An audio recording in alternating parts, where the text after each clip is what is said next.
You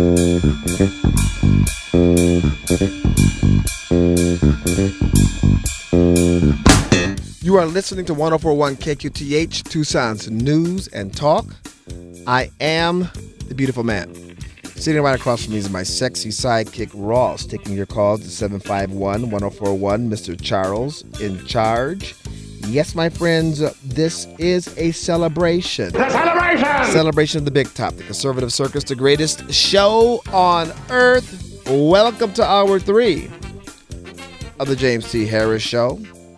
My Green Bay Packers are up for their selection, Ross. How far are we into this? Did the whole thing just start? They just started. Ron Jaworski is talking on the stage. If anybody does not know, he's one of the most famous Philadelphia quarterbacks they've ever had in franchise history. He took them to at least one Super Bowl. They lost. But he's on stage because the draft is in Philadelphia, which, by the way, the outdoor venue of this draft has been a immense success. This is outdoor? Yes. There's a covering, but it's outdoor. Oh. Mm-hmm. Oh, fantastic. Why is it being deemed a success? Just lots of good turnout. The weather's been nice. The atmosphere's been great. Everything that's set up, it's obviously they have more space to be able to do everything. So, no, they're still on the clock. This is the second round in which we'll have, I should say it's day 2, in which we'll have the second and third round of the NFL draft. Here's Goodell. Why don't we jip this real quick? I'm sure he's getting booed right now because everybody hates him. Sound like you're ready. Holy cow, you called second it. and third rounds, you heard tonight we're going to be joined by several of the Walter Payton NFL Man of the Year award winners on each team, as well as some select legends. It should be a great night. So are you guys ready to get started? The second round is now officially open, and the Green Bay Packers are on the clock. Okay, the boos didn't last very long. They boo him every time he comes to the podium, every time he talks, pretty much every time. He'd be a great heel in pro wrestling. Why does he get booed? Because a lot of people think that he has overstepped his boundaries as commissioner, which, by the way, the Players Association and everybody else gave him that power. Mm-hmm. So a lot of people think that he has overstepped his boundaries. Plus, when you have such a great commissioner like Paul Tagliabue was, anybody else is going to be a step down to a lot of people because a lot of people loved Paul Tagliabue. So yeah. I don't know. I think that. Why do I have a feeling you guys are going to get a running back right here? Here's what I want you to do. As soon as they come up to the podium and make their pick, I want you to stop me and I want you to jip that.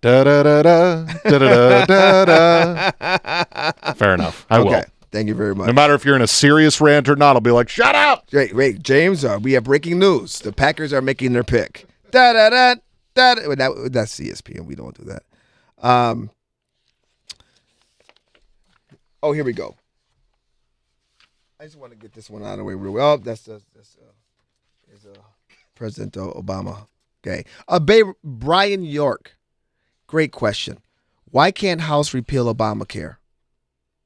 Why can't the House repeal Obamacare? Now, of course, if the health bill fails, Republicans may have a plan B. It's also in the news. The Republican bill to repeal Obamacare ultimately fails. The GOP says it has some other options. We're going to vote on something that has 218 votes in the House, Meadows told reporters today. It is either this or a backup plan B or C. Meadows, of course, is the chairman of the conservative House Freedom Caucus. Didn't give many details on what the backup plans would be or who proposed them. He said one plan could look at tax credits to make sure that we are doing what we are doing is lowering the net premium.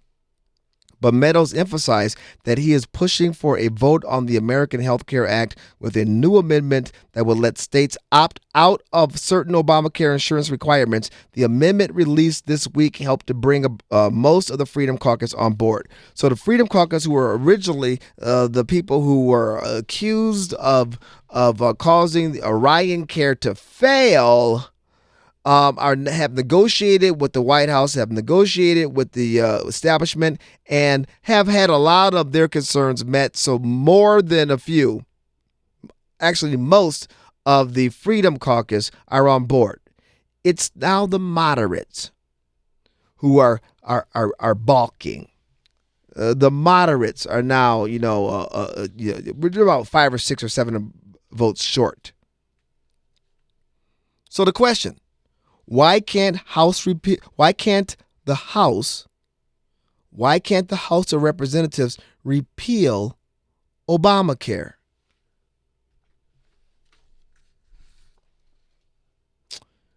Speaker Ryan said, and I remember this, we're going to go when we have the votes. We're not going to go on no arbitrary 100-day thing. When we have the votes, that's when we're going to go. All right. He said that yesterday. They pushed it off to next week. Republicans have 238 seats in the House. So, all you need, 216, 217 to vote. So why are we still like 20 away? Even with unanimous Democrat opposition, Republicans could lose 21 votes and still prevail on repeal. Why haven't they done it? I'll tell you why. Brian York has penned an article in which he agrees with me. He agrees with us. It's becoming increasingly clear that the Republicans have not repealed Obamacare because a lot of Republicans do not want to repeal Obamacare. They don't even want to sort of repeal Obamacare. They don't even want to maybe little bitty appeal Obamacare. The bill currently on the table, like the bill pulled in March, falls far short of a repeal of Obamacare, and yet Republicans still cannot agree on it. About a week after the first Obamacare repeal failure, a House Republican speaking privately said the difficulty in passing the bill was not a parliamentary problem involving the complexities of the Senate and reconciliation. No, the lawmaker said, it's a problem that we have members in the Republican conference that do not want Obamacare repealed because of their district. That's the fundamental thing that we're seeing here. Wait a minute. I thought that Republicans campaigned on repealing Obamacare. Now that it's the Republicans' turn, they're finding that there's about 50 people who really don't want to repeal Obamacare. They want to keep it. Okay. Wrap your head around that. There are 50 Republicans that don't want to repeal Obamacare. You have a lot of conservatives that are saying similar things. In an email exchange Thursday afternoon, one member said, we absolutely do not have the votes to repeal it. The fact that some members are balking at even allowing states to waive out of some of the Obamacare regulations is proof positive. We've gone from repeal it, root and branch, to mother, may I opt out of some of the Obamacare, and we're still having trouble getting the votes. So that's where we are.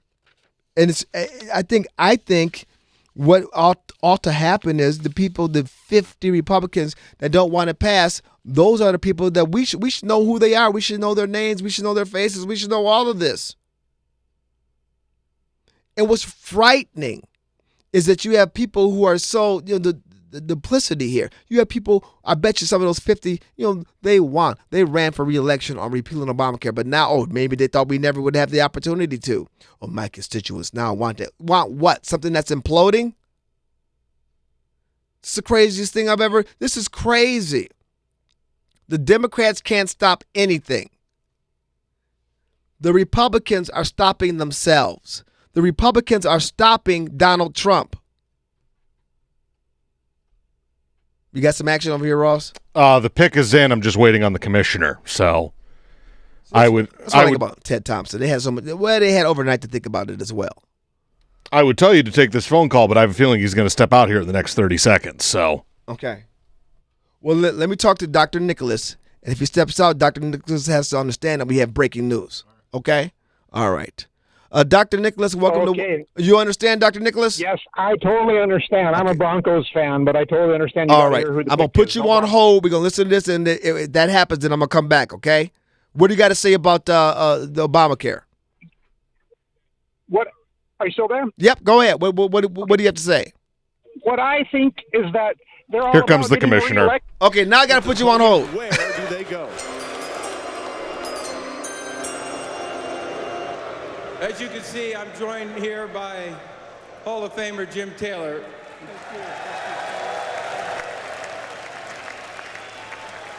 With the 33rd pick in the 2017 this is NFL great. Draft, the Green Bay Packers select Kevin King, defensive back, Washington. Washington football had a very interesting season. I know my Cincinnati Bengals took the wide receiver from Washington. Definitely a talented player. He's very fast. He also, one of his favorite players to shadow, and I knew this even before they put it up there, was Richard Sherman. So I'm not saying he's a Richard Sherman clone. I'm not saying to expect Richard Sherman on the first Sunday of this season. But your secondary was terrible this year, so you either had to go with a corner or a running back, and you guys must not be high on Dalvin Cook, the running back from Florida State. So Kevin King, the newest member of the Cheddar Nation. I'm very pleased by this. He's a little thin. He's going to have to put on some weight. You know. Well, think about it. I mean, you put in a weight regiment to any football player, they're going to get bigger. True. Take Dr. Nicholas on the other side. Okay. Oh, Dr. Nicholas, I want to thank you for your patience, my friend. We also have the incredible Mr. Lewis on the line. We'll get to both of them on the other side. You are listening to 104.1 KQTH. We're talking about, we had a little breaking news there, but we're talking about how the Republicans, 50 Republicans, they don't want to repeal Obamacare. What are we watching? You're listening to 104.1 KQTH.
We go back to Dr. Nicholas. Thank you very much for your patience, Oh, Dr. Nicholas. My pleasure, sir. Let me just say that I thought you guys were going to take the running back, but what are you going to do? Yeah, that's what Okay. Ross thought too. But I'm happy with this CB. Okay. We need some help back there. He's all right. Okay, so here's the thing. I think it's more complex and more sinister and more circumstantial for each and every one of these particular members. Like you said, we need to know who they are, what state they're from, their name, their face, because either somebody's holding something over their head, some donor says, hey, you're going to be up for re-election. That's all they're about, is getting reelected. So there's a reason for each one of them why they want to do it. I don't think they all just want to stop Trump. I think there's some complex things that go on in Washington about getting reelected and about getting money from special interests and other types of deals that go on. And I think that's why they don't want to repeal it. Well, I agree with you, and I think pushing on them. I think that it could even be like this is part of what's happening with leadership, with the establishment. We're going to have you guys. This is set up as a game to resist, giving each other cover and that kind of stuff. That's how cynical I've become. It's ridiculous. It used to be about bringing home the pork, and now it's more about doing deals to make sure that you get the influence and power that you want, so you can stay in office. Right. No, pleasing special interests. We're sounding like Bernie Sanders, but that's what I sense is going on. Yeah. Every one of these states has lobbies, special interest groups, possibly unions, possibly other types of organizations, all of whom donate to these candidates. And whether they're Republicans or Democrats, they can apply pressure and say, hey, next time you repeal this, and next time we're not going to fund you. And who knows why those people don't want it repealed. But what's really insidious, Dr. Nicholas, is those same people who are now, falling prey to that. They were all signing up on board for the repeal. They all signed on board to send the repeal bill up to Obama to be vetoed. But now that's because that got them elected in this election. Now this election's over. Now they got to look at, what do I need to do to make sure that I don't get unelected in the next election? Dr. Nicholas, thank you very much for your patience. You're welcome. All right. Bye. Other GOP lawmakers are openly conceding that whatever the House does, if it does anything, it won't actually repeal Obamacare. This is back to the article. Large parts of Obamacare's legislation will remain standing, a fact that more Republicans are admitting as time goes by. It's not a full repeal, I'll be honest. It's not, Representative Jim Jordan told Fox News, but it's as good as we think we can get right now. We've given up on trying to get this bill repealed. That was Representative Louis Gohmert. But we've been demanding at least let's repeal some of the provisions that we know will bring down rates. Some Republicans remain optimistic, but in a much larger term sense, the process of removing a 2,300-page law with 20,000 pages of rules can't be done in one vote. That's what he said. He estimated that 25 to 30 Republicans don't want to vote for repeal. This process will take at least 2 years. We welcome to the circus the incredible Mr. Lewis. Hi, James. How are you? Fantastic. Well, there are two types of Republicans in this little gang of 50. There's the ideologues who believe that I have to get every single bit of what I want, and there's no go. Those are the ones who are stubborn political extremists. You really can't reason with them. Then there's the people who are the rhinos, and the rhinos love to profit. And they're finally realizing Obamacare is profitable for the upper class and the Washington elite. These people are now the majority. So groups like AARP, the major insurance companies, have to cover their bases. So they offer incentives to keep Obamacare open. Keep Obamacare around, and we might just have to donate to your campaign. We might make certain controversies go away. We might prevent a runner, someone from running against you. It's all about push and pull, and these people need to go or be muscled out some way. Well, it's not fair. It definitely is not fair. But how about this, Mr. Lewis? While they're saying, okay, we can maybe get around to this in the next year or two, you have other experts who are saying that Obamacare is literally imploding. Get around to what in a year or two? Well, I don't think it's going to implode. I think they're going to work magic with it. Right. They'll make numbers look good so they can continue to profit off it. This is a pyramid scheme. People buy into it, hoping to get something out of it, hoping to profit a little, but it only profits the guy at the top, and Washington's at the top. Mr. Lewis, a very astute observation. I think, it's still popcorn and politics time, but this whole process has been a wake up call to a lot of people who worked very hard to give the Republicans this opportunity, and it's not going to sit well with them.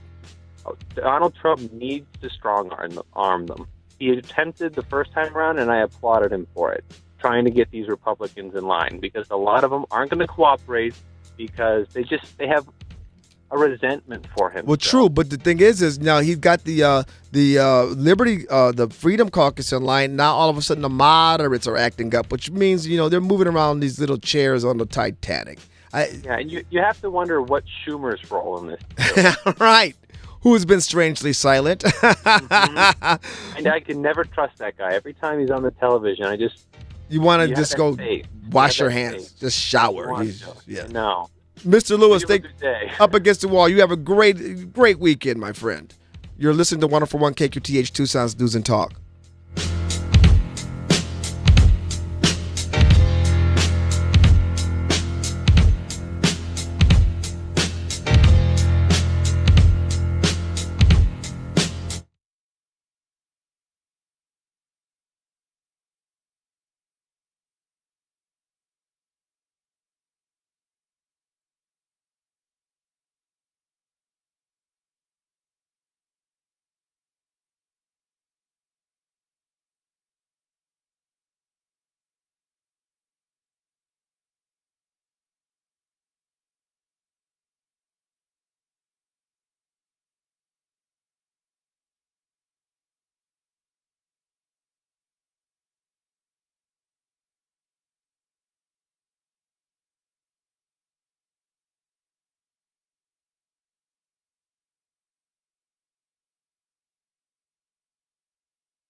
Chelsea Clinton, she got another award. She got another award this week for doing nothing special. Like her mother, Chelsea Clinton appears to be creating a cottage industry for herself and receiving random awards for her unparalleled contribution to society. Yes.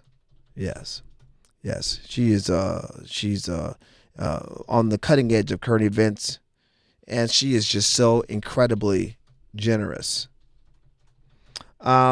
Let me see here. Not content with just her Variety-sponsored Achievement Award, Chelsea on Tuesday night accepted the annual City Harvest Award for commitment in fighting hunger in New York City. Right. Commitment to fighting hunger in New York City. What is it with the left, like giving out these awards of candy for people who haven't done anything? I don't think, the Nobel Peace Prize is never going to recover from giving Al Gore a Peace Prize and giving Obama a Peace Prize before he was even really in office. Peace Prize. Get a Peace Prize. I'm doing my nail. I get a Peace Prize.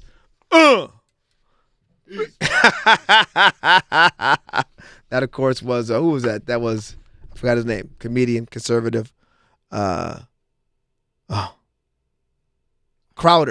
Louder with Crowder. Crowder did that one. Let me see. We shudder to think all of the people who have gone grapefruitless had Chelsea Clinton not so generously offered several hours of her time to pack grapefruits in boxes. Grapefruit is a good source of vitamin C, fiber, and potassium. And as we learned from so many commercials doing Saturday morning cartoons, part of a balanced breakfast. Chelsea, in the Clinton Foundation, packed sweet potatoes as well. Sweet potatoes. She's done so much in the service of the hungry. It is so admirable. Remember when Michelle Obama was at the food kitchen passing out food and stuff, and she was wearing like those $700 shoes, $700 tennis shoes? City Harvest. Even her commitment to City Harvest comes because the Clinton Foundation is a financial sponsor of the organization, and that's likely what she was being rewarded for, the money. Yeah, Chelsea Clinton. Well, they're getting her ready. They're getting her ready for office. She's supposed to be the next, the savior of the Clinton dynasty. Are you looking up at? Are the Packers getting ready to pick again? I think they have 2 picks in this round. Okay. Who's picking right now?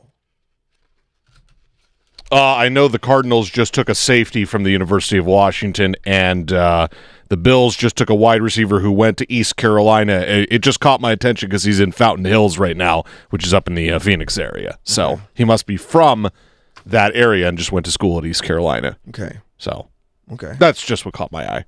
The Los Angeles Chargers are on the clock. That's never going to not sound weird. Los Angeles Chargers. Wait a minute. And the Las Vegas Raiders, right? Not till next year, which is what makes the whole situation worse because they're going to be in Oakland this whole year after saying they're leaving. So, all right. It is the Los Angeles Rams and the Los Angeles Chargers, and next year it will be the Las Vegas Raiders, or the year after that. One of the two. It depends on how fast they build their stadium. One of the stories I had earlier this week, we had 2 ranchers, John Ladd and Fred Davis. They've been on the show here and also in Washington, D.C., and they were invited to. They invited Minority Leader Nancy Pelosi to come down to the border and see the border from their property, but she never responded. John Ladd and Fred Davis appeared on Fox and Friends, and they said that border crossings by illegal aliens have decreased 90 to 95% since Donald Trump took office. 90 to 95% drop off since Trump took office. Perhaps even more shockingly, Ladd said that he has determined that through Border Patrol data, some 500,000 illegal aliens have crossed his property in the last 30 years. Well, since he's owned it, 30 years he's owned it. 500,000 through just his property.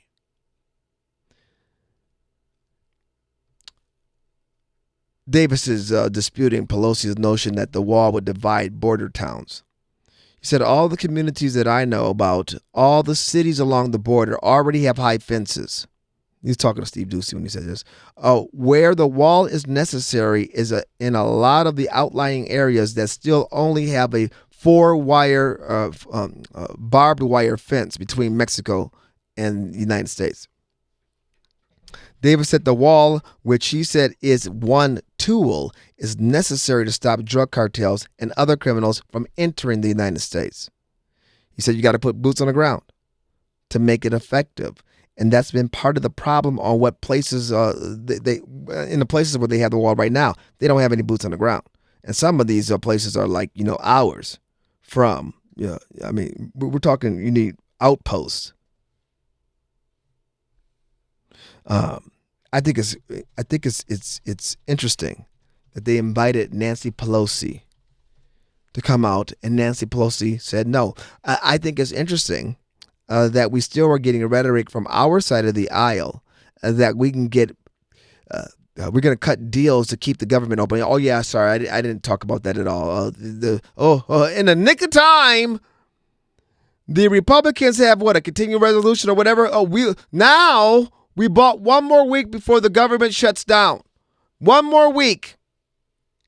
And we've got all kinds of deals on the table where we're not going to give $1 billion to the wall, and we're not going to do a whole lot with Obamacare. So can we get some Democrat votes now? No. Resist. Resist we much. Resist we must.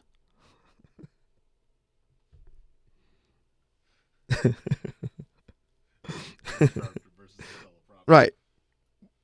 Yeah. So it's crazy to me. It's crazy to me that in the light of all of this, I will give Martha McSally, she's a congresswoman from Arizona, this. She took people down on the border. She took people down to meet with these ranchers. We've had leadership from Republicans go down to the border.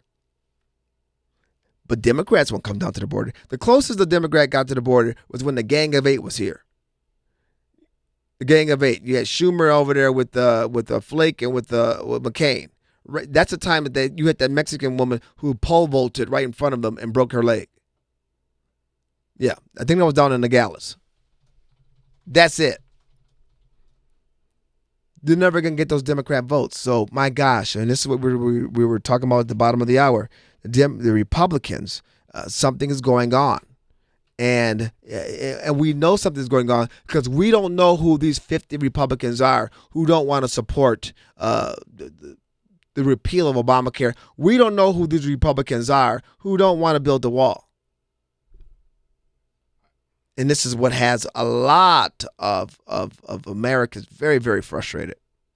When we come back, I've been asked to play my interview with George Stephanopoulos on Good Morning America. We'll play that for those of you who missed it. That'll come up next. And I have some observations I want to make about that. I had a couple of folks who are here at KQTH ask me some questions about the feedback that I received from appearing on Good Morning America. And the feedback, they found it very, very interesting. Speaking to the fact that we really are in a divided America. You're listening to 104.1 KQTH.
Yesterday, I made my foray onto network news. The Good Morning Show. And I, when I was sitting in the chair listening to everything, it's like, oh yes. This is not home territory. This is the belly of the beast. As I was listening to George Stephanopoulos, I didn't even know I was going to be interviewed by George Stephanopoulos. And Robin, I think her name is Williams. I think I heard Michael Strahan cracking some jokes back there too. But when they were doing the politics, I'm like, oh God, it's just the talking points, the words that I was getting triggered sitting there. And then I realized, okay, you gotta watch out because one of these curveballs may be thrown at you. And I have to tell you that all of the times that I've appeared on Hannity and when I've appeared a couple of years ago on O'Reilly and just the chaos that was the election season with Fox and Friends when I was doing political commentary for them, I was ready for this. I appreciate the opportunity. But in the interview, when they got around to asking me a couple of questions, it was obvious that, the political spin that was the political stank, as I say, that was put on the question. I was sitting there thinking, well, how do you play this? And I decided to just play it, like I would if it was somebody asked me this question on my radio show. Here's how it went down. Let's bring in James T. Harris, host of the James T. Harris Show at WO4.1 KQTH in Tucson, Arizona. Thanks a lot for. I had a boss come up today and say, "Hey, great interview, James. I wish Stephanopoulos could have got the call letters to the station right. That's just not his fault. They put that in the teleprompter all wrong. Okay, all right, let's start again. Here we go. Yes. Let's bring in James T. Harris, host of the James T. Harris Show at WO4.1 KQTH in Tucson, Arizona. Thanks a lot for joining us. James, we just saw all the numbers there on the tweets. In Washington here, even Republicans like Mitch McConnell say they wish the president would tweet a little less, tone it down a little bit more. What do your listeners think? My audience wishes that he would tweet even more. They say that when President Trump gets on the Twitter machine, we see things happen. They love the fact that they're hearing it right from the horse's mouth, and they love the fact that they're able to see his tweets and then see how the media responds to it. How about though with that false that tweet? That wasn't me that hacked off because I can't. Horse's mouth, and they love. Yeah, I don't know who that was. Horse's mouth, and they love. It's someone out in New York. But they had a real problem with that mic because he was hacking through the other cat's stuff too. All right, so that was my first, we want you to tweet more. We want him to tweet more, right? We don't care if the establishment wants him to slow down. No, we're loving this. Why? Because we're getting it right from the horse's mouth. All right, then the second question. And then see how the media responds to it. How about, though, with that tweet where he falsely accused President Obama of spying on him, and it turned out to be, overwhelming for several weeks there at the beginning of the administration. Aren't they worried about these self-inflicted wounds? Trigger. Absolutely not. As a matter of fact, after that tweet, they called it, the tweet grenade into the mainstream media's living room. It seems like the whole narrative, the false narrative of President Trump colluding with the Russians, began to dissipate. I think that, the media likes to say that was a troublesome tweet, that he had caused him a lot of backlash. But my audience loves the fact that he took that narrative head on and was pushing back. And then that was it for my time with George Stephanopoulos. Under a minute. And I said, it was about, what was that, 30 seconds or so? One of the camera cats said, yeah, but that was 30 seconds in front of 6 million people. That's what their average viewership of Good Morning America was. And it's decidedly a liberal viewership. So that commentary that I offered up, probably, they don't get that very much on that show. I have to interrupt because the caller and myself, the running back we told you to take, the Minnesota Vikings just took him. That's not good. Dalvin Cook from Florida State. Okay, well, they didn't have Adrian Peterson, so yeah. Yes, and you had... he's with the New Orleans Saints, I believe right. so. Yeah. Good luck with Ty Montgomery, by the way. We'll be great with him. Anyway. It's coming along. Here we go. Here's my observation, my friends. When I appear on Hannity, this last election season, I think I was on like 4 or 5 times. When I was done, the Twitter machine, Facebook, emails, texts blew up. I would get hundreds of tweets. I would get 40, 50, 60 different texts. I would get emails of Facebook hits. Is crazy. Yesterday, after my Good Morning America appearance, I had a handful of texts, one or two comments or pickup from on Facebook. I think 3 tweets.